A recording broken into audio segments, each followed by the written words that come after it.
morning, beautiful people. Welcome to yet another episode of the Younib Breakfast Show with me, Peninah, Wachera. I hope you guys have woken up well and have said your morning affirmation. Yeah, for me, I'm really excited and I've already said my affirmation also. And remember, if you want to interact with us, you can always do so through our social media platform, Younib_TV on Instagram, Younib Media TV on Facebook, and there's a number on your screen. You can SMS or WhatsApp 0719-144-144. Yeah, for now, as it is the norm here at the Younib Breakfast Show, let's go straight to the morning bite of the day.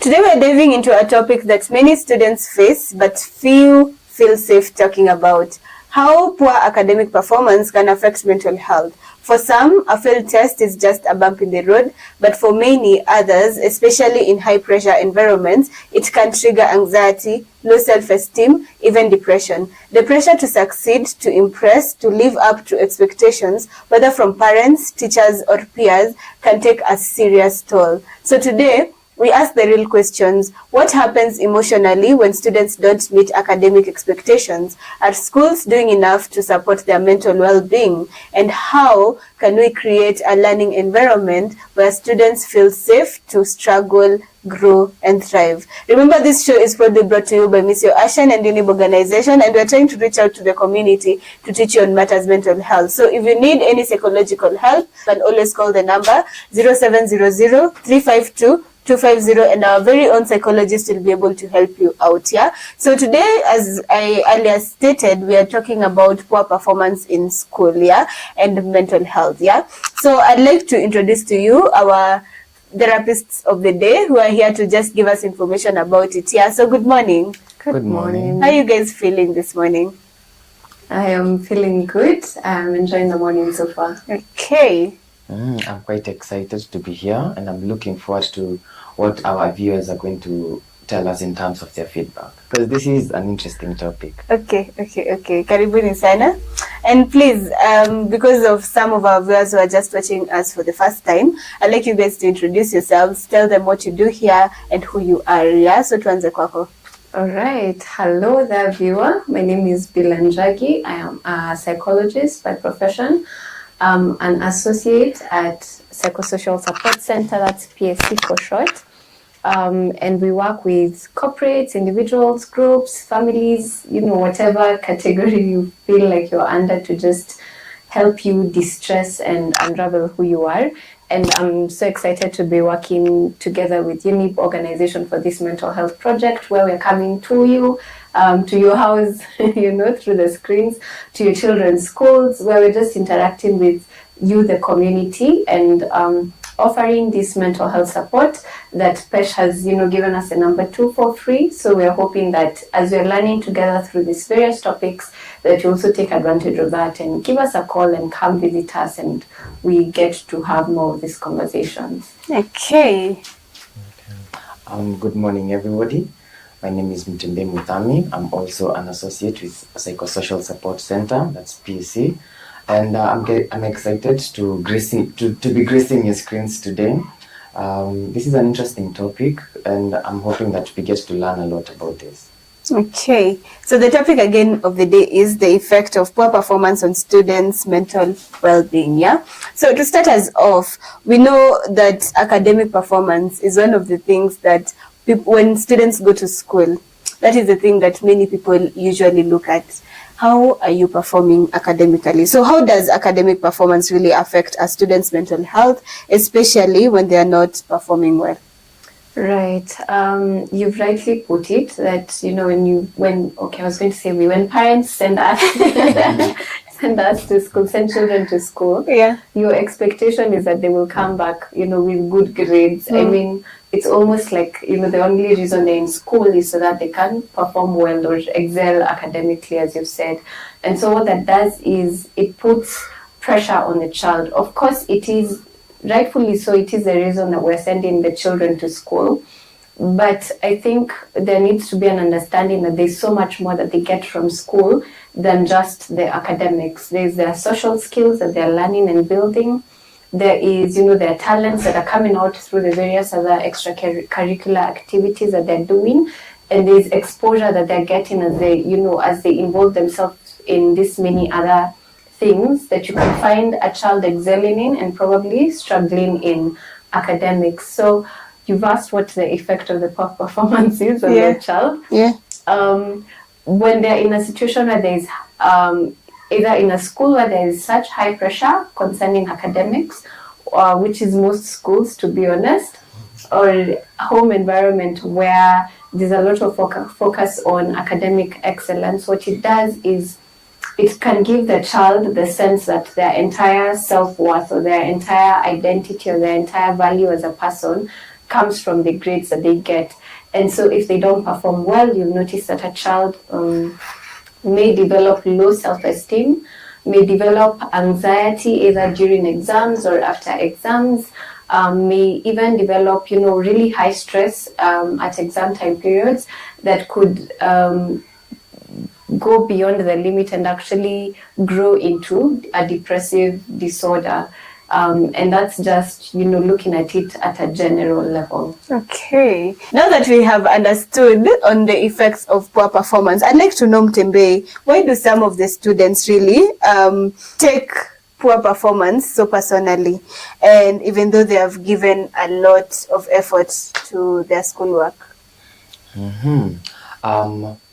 First things, I want to thank Beulah because she's very, very explained the effects of the grades on mental health. Yeah. And just to piggyback on whatever she shared, you'll find that most of the time schools are institutions where you're supposed to go and excel. Even if you go around looking at the school mottos, you'll find that there's excellence, there's knowledge, they create a space where you need to be the best. So just by the virtue of that being the case, you'll find that the students are going to feel that I'm here to school to learn and give my best, but I'm also supposed to impress I'm supposed to impress my parents. I'm supposed to get the best grades so that I go to the best school, so that I get the best job, so that I'm somebody in society. So there's that societal pressure to perform as much as you can, and there's also that personal pressure because you also want the best for yourself. So in the event that this child has not been equipped with the right social skills, you'll find that they are not able to navigate that distressful situation. You'll find that they're going to get a bad grade. It's going to put them so much down because they have put themselves on a pedestal, or they have a standard that they want to achieve, but they were not able to meet that. So what this does is the child feels very frustrated, but then they can't go and vent to their parents or their teachers because they are the ones who actually want them to be better. So you find that maybe the child gets closed up. They start thinking too much into how their grades are not being okay, and it eats at them for a very, very long time, and now brings about the negative side of the mental health. Now that we've gotten to understand why our students or the students or children also go through or give themselves the pressure, I want us to take a short break. And as we take this short break, I'm leaving you guys with a question. And the question of the day is, looking back, did your school environment support your mental well-being when you performed poorly, or did it make things worse? Please let us know through our social media platform, Younib_TV on Instagram, Younib TV on Facebook, and there's a number on your screen. You can SMS or WhatsApp 0719 144 144. Let's take this short break and we'll be back with more.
Welcome back. I'll just go straight to sampling your feedback.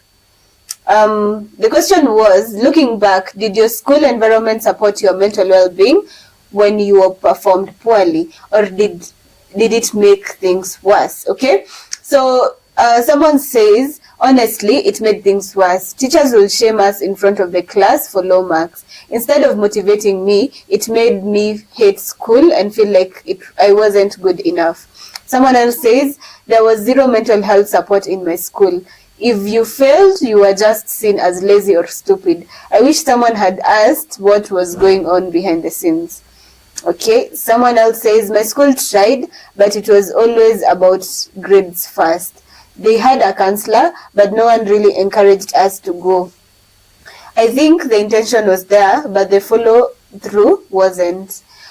Someone else says, the teachers were okay, but the peer pressure was intense. You'd get laughed at if your name wasn't on the top performance list. That really affected my self-esteem. Thank you so much for your feedback, yeah? And I'd like to know, guys, do you have any memory of poor performance being an issue in your schools?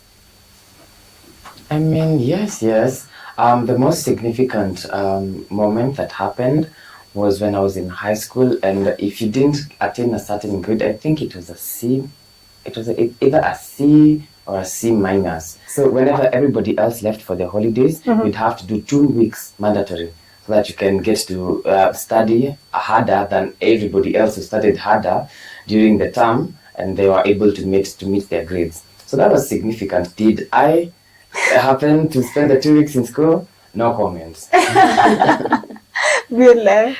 I think what I remember was in high school as well, but I don't know if if the motive of the teachers is actually what happened on the ground, because now it became a fun thing. But I remember there was this one subject where there was a certain percentage, I don't remember if it was 70 or 60, that you would only read your name and your marks up to that percent. The rest of you mnakunjiwa karatasi mnapewa mnarudishiwa, and the days where you see from the first name imekunjwa, so you all know it's bad. So what happened now from that is, like, it became, it's not such a bad thing. Yeah. It felt like it's not so bad to not perform as well. And I think now even the people who are named kind of almost not really felt shame, but you see majority of the people are being folded for. Yeah. So the ones who are actually high performing are the ones, for lack of a better words, who are being stigmatized. Yeah. As opposed to the ones who are not performing well. So yeah, kind of different. I don't think it worked to what they needed. Okay. Yeah. Okay, that's interesting. And I'd say also our school used to have whatever Mutembei had, high school. But now there was this instance, they changed it from now the people remaining to them opening earlier than the rest. So you see, at the end of it all, I don't think it was doing a lot of good, because people are just doing it for the sake of doing it, and others will even not go. So that's when they also suggested let it be remaining. So it was kind of crazy knowing about all this, and it's the fact that not everyone has the same ability to actually attain the same grades. Yeah. So well, I don't think they were doing good most times, but anyway, we went through a system. Yeah, we all agree. So coming back to our conversation, so Mutembei, our next question is, how can repeated failure in exams really affect a student's motivation and confidence over time? That's quite interesting. Maybe I'll phrase it as general life. In the event that you are going through something, maybe a negative event in your life, and it's repeated over and over again, it tends to become reinforced. So in this case, you'll find that this child has not been performing well, and it's been consistent. So naturally, it's very highly that they are going to view themselves as a poor performer, simply because there are no moments where they have high grades. So it becomes their reality, in the sense that I don't perform well, so maybe something is wrong with me. Maybe I'm not reading the right materials. Maybe something. There's a lot of questions, a lot of puzzles that the child is going to ask themselves, and this slowly starts to eat at them, to the point where now they as a person, they view themselves in a negative light.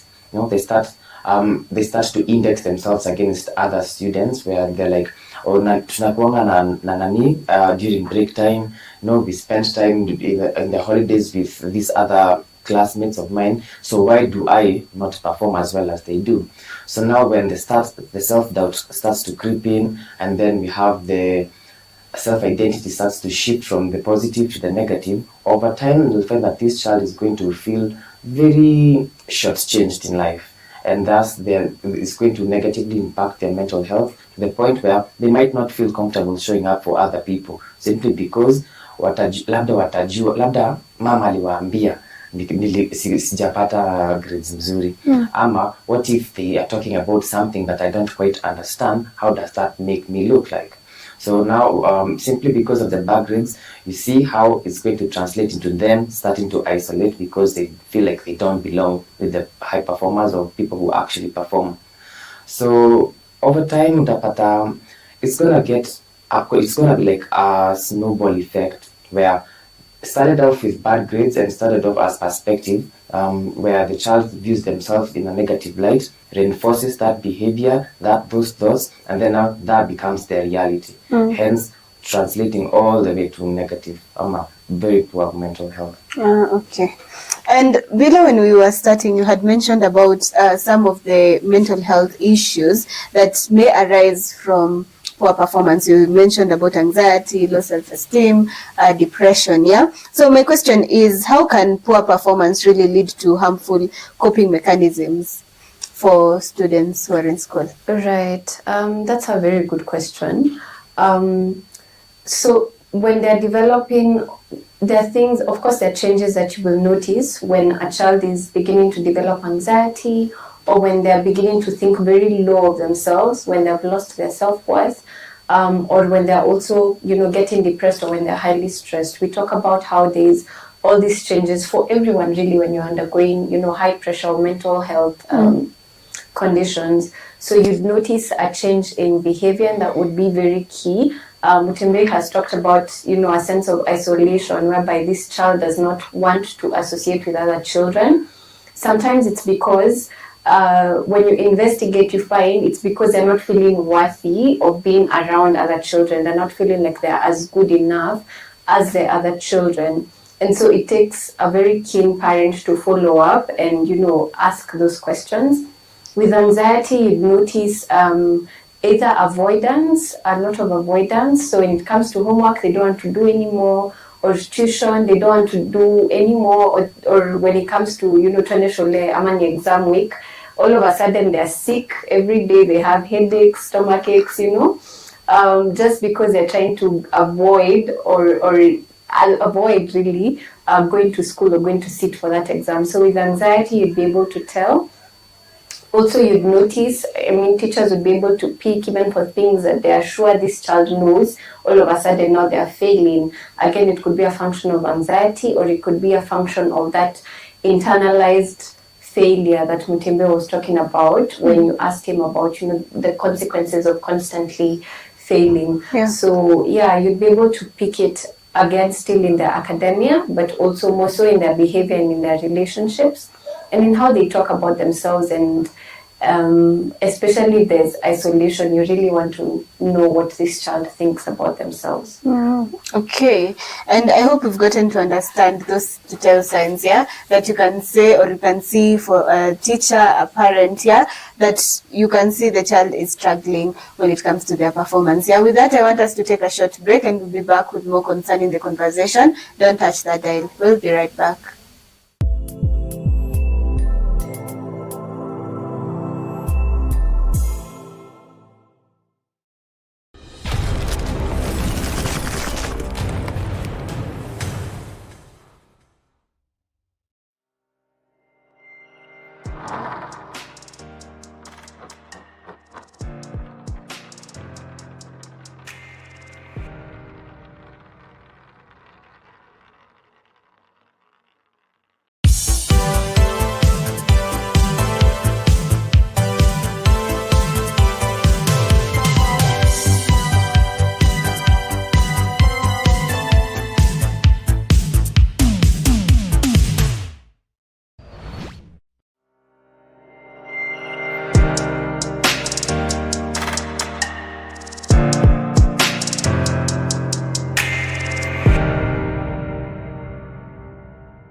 Welcome back. This is still the Younib Breakfast Show with me, Peninah, Wachera, and I hope you guys are getting to understand the effect of poor performance in school-going kids and their mental health. Yeah, remember this show is proudly brought to you by Miss Ashan and Younib Organization, and we are trying to reach out to the community to teach you on matters mental health. So if you need any psychological help, you can always call the number 0700 352 250, and our very own psychologist will be able to help you out. So to my next question, Mutembei, what are some healthy ways? Because we've gotten to understand how children cope. Mostly cope negatively, others will do maybe positively when it comes to failure, but most of it and poor performance inakwanga to mostly the negative side. So I'd like to know what are some of the healthy ways students can cope with poor performance without shame or failure?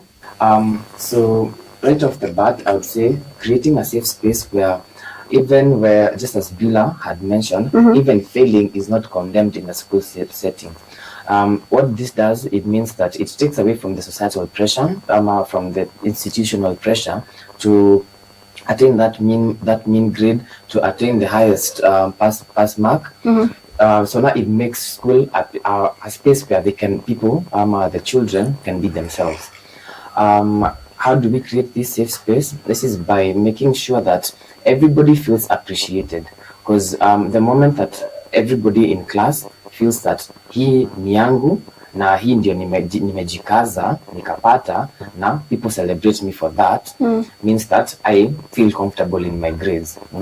There's also back in school we used to have praise giving days. And there's a reason why we don't just award the highest performers, we also award the people who have made an improvement in their studies. So by doing that, you're not just glorifying or glamorizing high achievements, you're also glamorizing it, or you're celebrating it even in the small wins.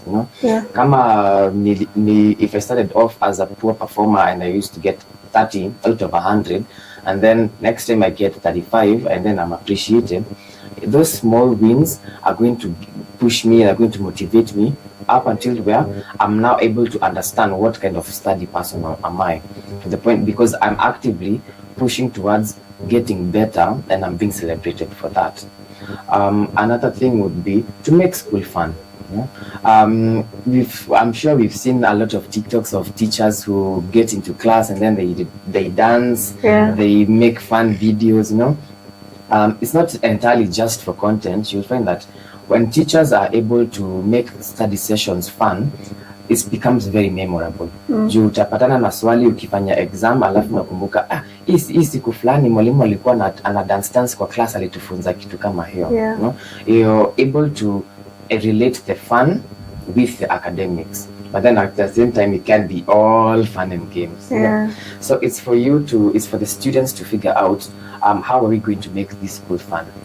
How are we going to make our study sessions more interactive as opposed to lectures like in the universities. Another thing would be, you are, as the students themselves, how are they going to strategize themselves to just have a support system of their own, where they meet up maybe after class, as opposed to kwenda kucheza na huko, they actually discuss about stuff that pertains to their education, stuff that pertains to their academics. That means that wewe unatoka shule yenu, ninatoka shule yetu, and then we come and we have a pool of resources now. So I feel those would be my top 3. Okay, interesting, and I hope we've gotten to take notes. If you're a student who is struggling with poor performance in school, I hope those will be of help. So Beulah, in a school setup, we have the students, we have the teachers, and we also have the parents here. So I want to know the role of the schools, the teachers, when it comes to easing down or even making it worse when it comes to poor performance. What is their role? That makes the problem worse? Or makes it better. Okay. I would say, again, the way I think just how the institution of school was created is to award the highest performer. Some people say it is debatable, don't take it to the bank, but some people say that, the school setup was actually created so that the creatives can find, machines to do their work for them. So you're pressurized to learn in a certain way, to cram information, to, you're forced to learn how to just take in information and then put it down on paper exactly as you took it in. Yeah. Basically just cram your way through life. And you find that at the end of it, when students leave 844, or rather the first 8 and 4, and you enter uni, and all of a sudden you're told you're supposed to be a thinker, you're supposed to, look at things, and you're like, how? All I did was take information and give it back. So all this to say that there may be a problem with the school system itself in how, just how it was created. And I think that's why CBC came in to kind of try and fix that and give students a way of learning how to actually do things, how to actually think through things, how to actually maximize on their strengths. And so we'll give them their flowers for that change in system. Yeah. But I think also as well, the teachers, again, when this institutionalized focus on academic excellence, sometimes we don't ask the why. Sometimes the school will not ask the why. Why is this child not performing as much? There have been so many cases whereby a child probably has a learning disorder or has a neurodevelopmental disorder like ADHD that is interfering with how they process information, how they get that information and process it. And so if a teacher is just focused on kwanini haupati this certain grade, and you're not looking at whether is this child actually okay with these learning methods, then you constantly make the child feel like a failure for something that they're not in control of, something that if you just change the learning method kidogo, this child will get it and actually excel. So I think, again, that singular focus on just academic excellence may have cost a lot of children that chance to actually learn who they are and what their potential is. And as Mutembei has said, perhaps if the schools are now to incorporate other ways of learning, visual aids, activities, more practicals, perhaps there would be a great change. And I think that's what CBC is trying to do. And so then we're just looking to hopefully there'll be a study to see how measurable that change has been. Yeah. Okay, I agree, because I was, my next question was to ask about CBC and how it is improving the mental health of students when it comes to the grading system and also the poor performance. So please elaborate more on that. From the CBC that I know, I didn't go through CBC, so this is me as an onlooker. Yeah. What I feel is the change majorly is that children in school now are learning skills that they will implement in future. This means that unapata mtoto ameenda nyumbani ametengeneza scarecrow, right? Ametengeneza scarecrow mzuri sana, imemshtua. That's an experience on its own, Yeah. So when they take their projects to school, they're able to compare with other people. They're also able to learn that, oh, I'm actually really good at painting, or I'm really good at cooking.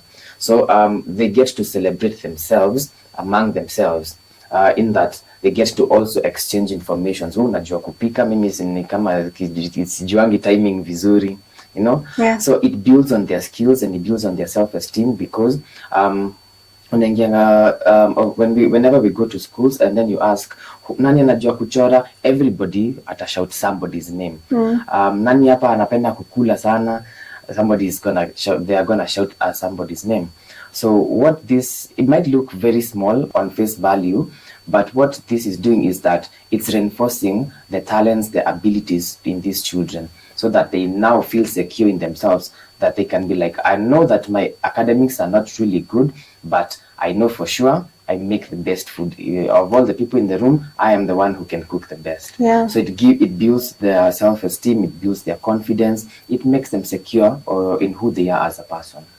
Which is a good thing, and it's actually, from whatever lessons I've learned from the mental health episodes, I'm sure that boosts their self-esteem and it makes them feel much better about themselves. Yeah. So thank you so much for coming and helping us learn more about poor performance. We are hoping that CBC will be much better than the 844 system, and that they will be they won't have a lot of pressure when it comes to the grading system, and how everybody is just struggling, as you said, to just master something and just put it on paper. So we're hoping that we'll see a lot of improvements, and I'm hoping even parents at home who have children who are doing the CBC have seen the changes already, that they can be able to tell us. You can feel free to tell us through our social media platform what you feel, whether CBC has been good for the children's mental health. So thank you so much again for the insights.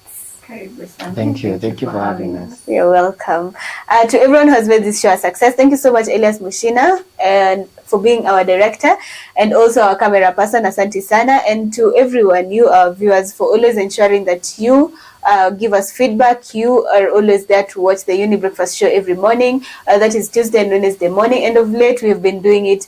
We've been giving you more and more, which you've been asking for. So nowadays, we go from Tuesday to Friday. So continue watching the Younib Breakfast Show. Until next time, do have yourselves a beautiful day ahead. Goodbye.